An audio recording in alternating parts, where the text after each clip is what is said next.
Tu entends ce mot partout. Inflation, inflation, inflation. Mais aux infos, dans les journaux, au café du coin.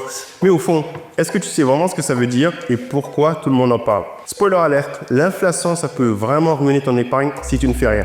Oui, tu as bien entendu, si ton argent dort sur ton compte, il perd de sa valeur chaque jour. Mais ne panique pas parce qu'aujourd'hui, on va décortiquer tout ça. C'est quoi l'inflation? Comment elle fonctionne? Quel est son impact sur ton portefeuille, pas qu'un investisseur, et surtout, comment la contrer. Je vais t'expliquer avec des exemples concrets, des chiffres clairs et même un petit peu d'actualité, comme ça tu vas être incollable sur le sujet. Alors reste bien jusqu'à la fin car je vais te donner des solutions simples pour protéger ton argent et éviter qu'il fonde comme de la neige au soleil. Allez, c'est parti!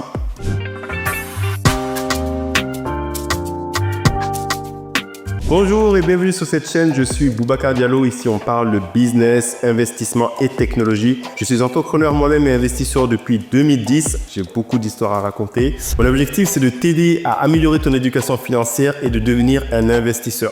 Premier investissement que je te demande de faire qui est gratuit, c'est de t'abonner sur cette chaîne qui est vraiment à but public et qui aide beaucoup de monde. Tu actives les cloches et tu ne rateras pas comme ça les prochaines vidéos. Allez la Diama Family, commençons par la base. C'est quoi cette inflation?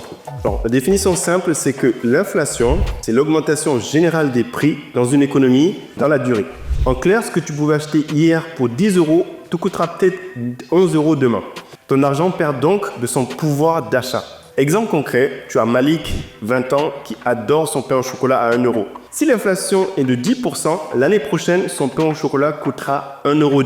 Avec la même pièce d'1 euro, Malik, il lui fasse passer de son pain au chocolat. C'est pas très cool, hein, n'est-ce pas? Et en fait, là où on peut se poser la prochaine question, c'est d'où vient cette inflation? Pourquoi elle est là? L'inflation, en fait, peut venir de plusieurs sources. On va en lister 3. La demande est en hausse. Les gens, ils veulent plus de biens et de services, mais il n'y a pas assez de stock. Donc, les prix vont augmenter. Comme on le dit, tout ce qui est rare est cher. 2. Le coût en hausse, si produire des choses coûte plus cher, la matière première, l'énergie, les salaires, les prix aussi vont augmenter dans le même sens. Et 3, un peu plus complexe, mais ça revient un peu aux deux, la politique monétaire. Quand les banques centrales injectent trop d'argent dans l'économie, ça crée une surabondance de liquidités, ce qui peut pousser les prix à monter. C'est quoi? En ce moment, on a un mélange d'un petit peu tout ça. Donc, c'est pas étonnant qu'on parle d'inflation galopante. Ok, donc la question qu'on se pose maintenant, c'est pourquoi l'inflation est partout dans l'actualité? Parce qu'en fait, en 2023-2024, on vit une période d'inflation élevée qu'on n'en a pas vu depuis des décennies. En Europe, on parle d'une inflation autour de 5%, parfois plus selon les pays. Et pourquoi ça monte autant en fait?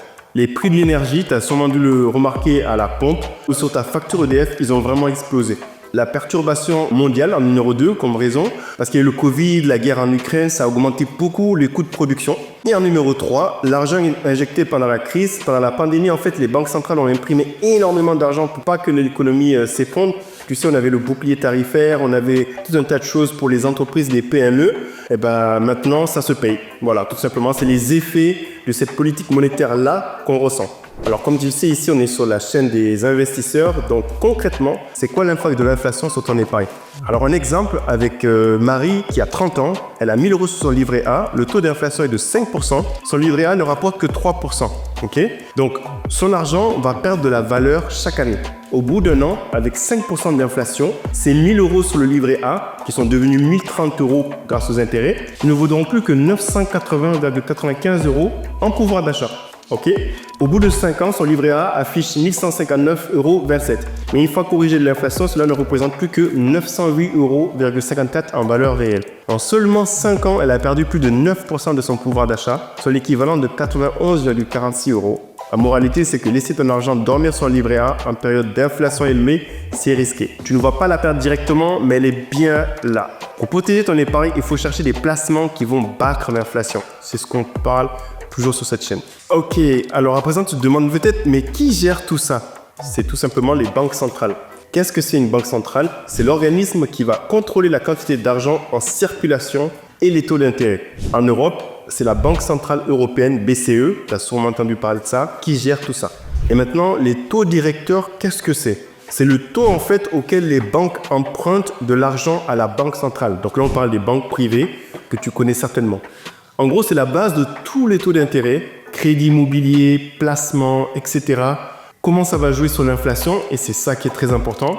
Si l'inflation est trop haute, la banque centrale monte les taux directeurs pour rendre l'argent plus cher et freiner la demande, comme en ce moment avec les crédits IMO. Si l'économie est en difficulté, elle va baisser les taux pour encourager les gens à emprunter et relancer l'activité. Donc l'argent coûtera beaucoup moins cher et tu auras envie d'investir. Donc en ce moment, par exemple, les taux montent et ça impacte directement les crédits. Si tu as un projet immobilier, tu as sûrement remarqué que les taux de prêt ont explosé. Ok, alors maintenant que tu as compris l'inflation et ses dangers, parlons solutions. Comment protéger ton argent? Donc, en numéro 1, il faut mieux investir plutôt que laisser ton argent dormir. Par exemple, avec les actions via des ETF qui peuvent rapporter plus que l'inflation sur le long terme, ou encore l'immobilier locatif qui est une bonne option. Il génère des revenus réguliers et les biens prennent souvent de la valeur avec le temps. En numéro 2, tu peux aussi diversifier tes placements. Ne mets pas tout sur ton livret A. Oui, c'est clair que c'est sécurisé, mais ce n'est pas suffisant pour contrer l'inflation. Comme on l'a vu en ce moment, les livrets A vers 3% et l'inflation à plus de 3-4%. Ensuite, profite des produits indexés. Donc, certains investissements comme l'or ou des obligations indexées sur l'inflation permettent de suivre l'augmentation des prix. Alors, on a vu plein de notions en économie intéressantes aujourd'hui. On va faire un petit résumé.